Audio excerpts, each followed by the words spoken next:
099. Saya mengambil prodi sarjana keperawatan Nurse 1A. Saya kuliahnya di STIPes Lantai Sari. Nah, kali ini saya akan menjelaskan anatomi, fisiologi, sistem pengeluaran.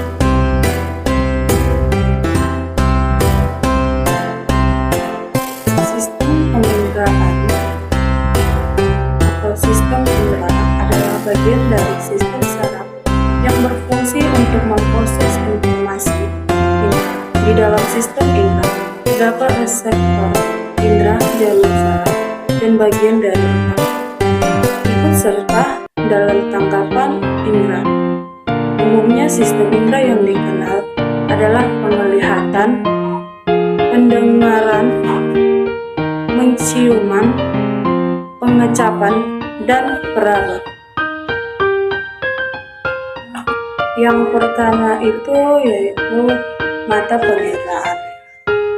Mata merupakan salah satu panca indera, yakni indera penglihatan yang berfungsi supaya manusia bisa melihat dengan baik dan sempurna. Indera penglihatan bisa mendeteksi cahaya serta mengubahnya menjadi impuls elektrokimia di sel saraf. Alat tambahan mata terdiri atas yaitu 1. Alis mata.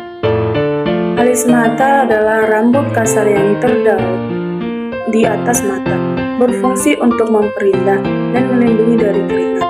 Yang kedua itu kelopak mata, bagian yang dapat digerakkan untuk membuka dan menutup mata. Yang ketiga itu bulu mata, yaitu ini ialah terletak pada kelopak mata, berfungsi untuk memperindah mata. Yang keempat itu aparatus lacrimalis atau saluran air mata menuju konjuktiva. Kelompok mata berfungsi untuk membasahi dan membersihkan bola mata. Bola mata mempunyai diameter 24-25 mm. Bagian bola mata yaitu 1. Kroneal, yaitu ini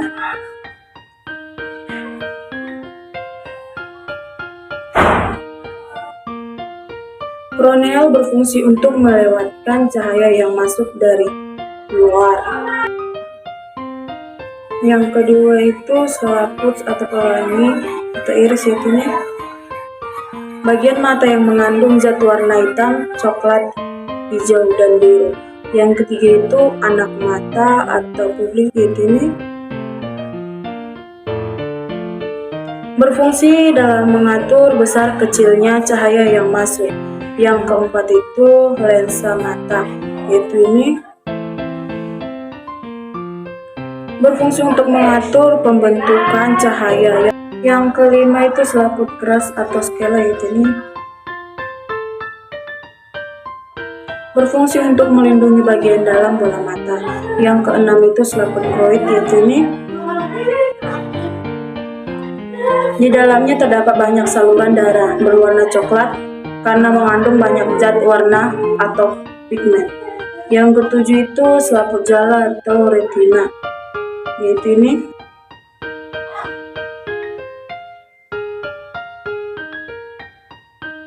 berguna untuk menangkap bayangan. Yang ke-8 itu bintik kuning, yaitu ini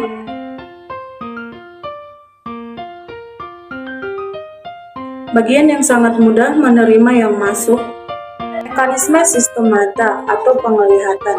Mata bekerja saat menerima cahaya. Pantulan cahaya dari suatu benda masuk melalui pupil, kemudian diteruskan ke dalam lensa mata. Setelah itu lensa mata mengarahkan cahaya sehingga bayangan benda jatuh pada retina. Ujung-ujung saraf retina menyampaikan bayangan benda tersebut ke otak. Yang kedua itu penginderaan hidung atau penciuman. Terdapat septum nasi yang terdiri dari tulang keras dan kartilago. Di hidung terdapat dua bagian kartilago, yaitu cartilago nasolaris dan yang kedua itu cartilago alaris mayor. Selain itu, di dalam rongga hidung terdapat selaput lendir atau yang disebut juga membran mukus, serta bulu hidung atau silia. Bulu hidung dan selaput lendir berguna untuk menyaring udara yang akan masuk hidung, sehingga kotoran yang ada dalam udara tidak terbawa ke dalam hidung. Kotoran tersebut dapat berupa debu, virus, kuman, dan cairan. Bersin merupakan akibat masukan rongga ke dalam hidung. Bersin sendiri berfungsi untuk mengeluarkan kotoran tersebut di rongga hidung.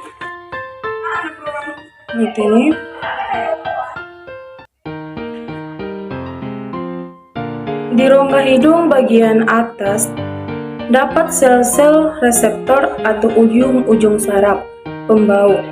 Saat sakit flu, manusia tidak dapat membau dengan baik. Penyebabnya adalah membengkakang yang mekanisme kerja hidung saat menghirup udara untuk bernapas. Bau sekitar juga ikut ke dalam hidung.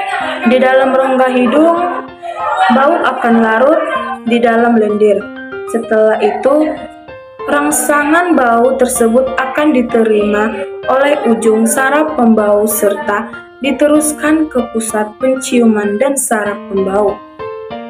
Setelah itu, otaklah yang memproses ingatan akan bau tersebut sehingga manusia mengetahui dan dapat membau aroma tersebut. Yang ketiga itu indera peraba. Berfungsi kulit terbagi menjadi tiga, yaitu epidermis, yaitu ini. Epidermis, lapisan kulit paling luar, berfungsi untuk melindungi tubuh dari mikroba atau patogen yang berbahaya, memberikan ketahanan mekanis pada tubuh, memberikan warna kulit, perlindungan tubuh dari sinar UV, terbagi menjadi stratum basal, stratum corneum, berfungsi melindungi kulit di bawahnya, stratum granulosium, lapisan tempat terdapat pigmen kulit, stratum lucideum, sebagai pelindung kulit dari sinar UV. Yang kedua itu dermis, yaitu ini.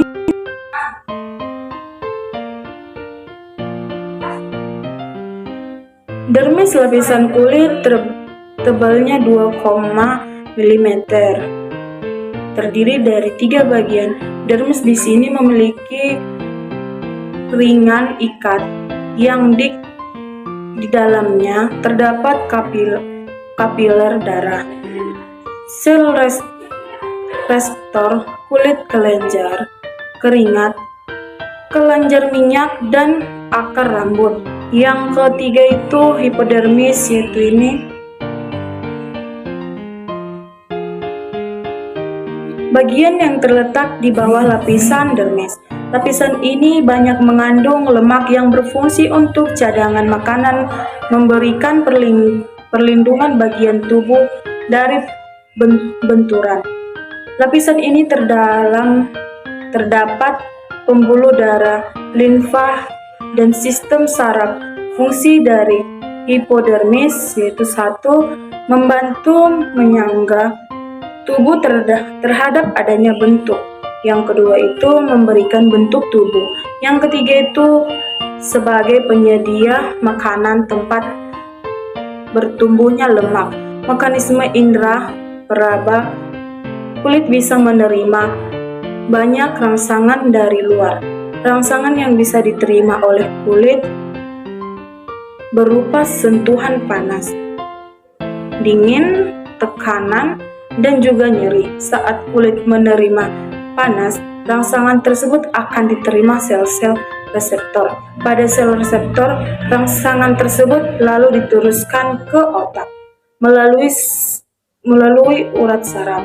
Rangsangan ini akhirnya diolah oleh otak dan kita dapat merasakan adanya suatu rangsangan. Yang keempat, indera pengecap terbagi atas 3 bagian, yaitu 1 radix lingua, yakni pangkal lidah. Yang kedua, dorsum lingua, yakni punggung lidah. Yang ketiga, apex lingua, yakni ujung lidah. Indera terbagi menjadi 2 kelompok, yaitu indera terbagi menjadi 2 kelompok otot, yaitu 1 otot intrisis yang akan melakukan gerakan halus, mengubah pembentukan lidah seperti memendek, memanjang, atau membulat. Yang kedua itu otot intrisik, akan membuat lidah bisa bergerak, mengelilingi rongga mulut lidah. Ini yang akan mengaduk makan, menekan ke langit-langit, serta mendorong ke faring. Fungsi lidah sebagai indera pengecap atau kemoreseptor cair. Reseptor lidah adalah papila atau tonjolan yang terletak di permukaan lidah, dan di dalamnya terdapat tunas pengecap yang peka terhadap molekul yang dapat larut.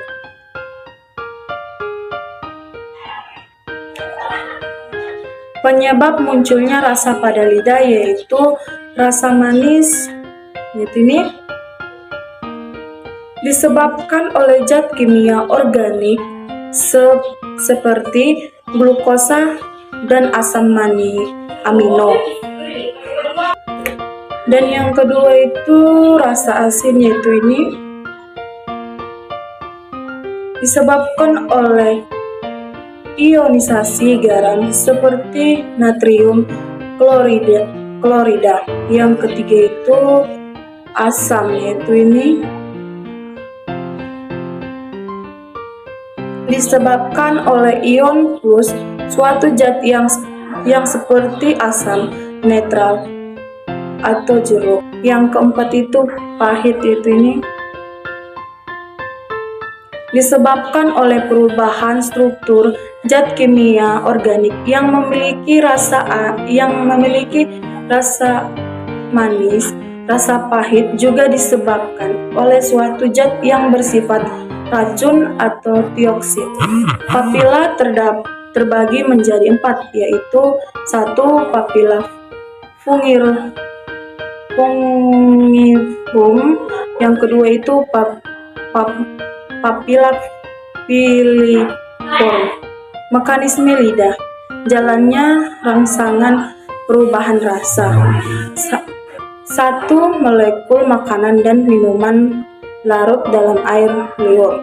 Yang kedua itu rasa masuk ke tunas pengecap dan diterima sel-sel reseptor sesuai rasa yang dikenalnya. Reseptor mengirimkan impuls ke saraf fasial dan akan diinterpretasikan menjadi rasa. Yang kelima itu telinga atau pendengar, berfungsi sebagai indera pendengar dan berdeteksi keseimbangan. Bagian telinga yaitu 1 daun telinga atau orbicula, yaitu ini berfungsi mengumpulkan suara masuk ke dalam telinga. Dan yang kedua itu saluran telinga, yaitu ini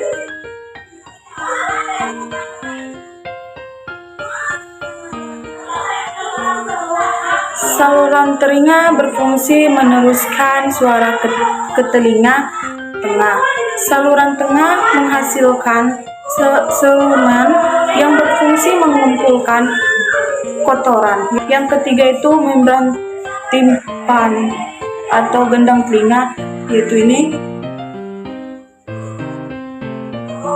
berfungsi meneruskan genderang suara ke tulang-tulang pendengar. Dan yang keempat itu pendengaran secara berurutan terdiri dari tulang matril atau meleus, yaitu ini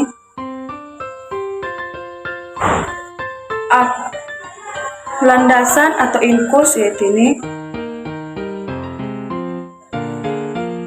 dan sanggudri atau stafus, yaitu ini. Berfungsi meneruskan getaran suara ke tingkat tofal. Dan yang kelima itu saluran Eustachius, yaitu ini adalah saluran yang berhubungan dengan tenggorokan yang berfungsi untuk menyeimbangkan tekanan dalam dan luar vestibula. Mekanisme telinga, suara dapat masuk ke dalam telinga melalui udara. Suara tersebut terlebih dahulu ditangkap oleh daun telinga yang berada di bagian luar telinga, lalu diteruskan ke gendang telinga. Akibatnya, gendang telinga bergetar. Kemudian, getaran tersebut diteruskan oleh tulang-tulang pendengaran ke telinga bagian dalam, tepatnya ke ujung saraf. Oleh ujung saraf, getaran tersebut disampaikan ke otak agar diolah. Demikianlah penjelasan saya tentang anatomi fisiologi sistem penginderaan. Jika ada salah kata, mohon dimaafkan. Salam sehat, salam setia, santai sahabat Medan. Jangan lupa di like, di komen, di share, dan di subscribe teman-teman. Dadah!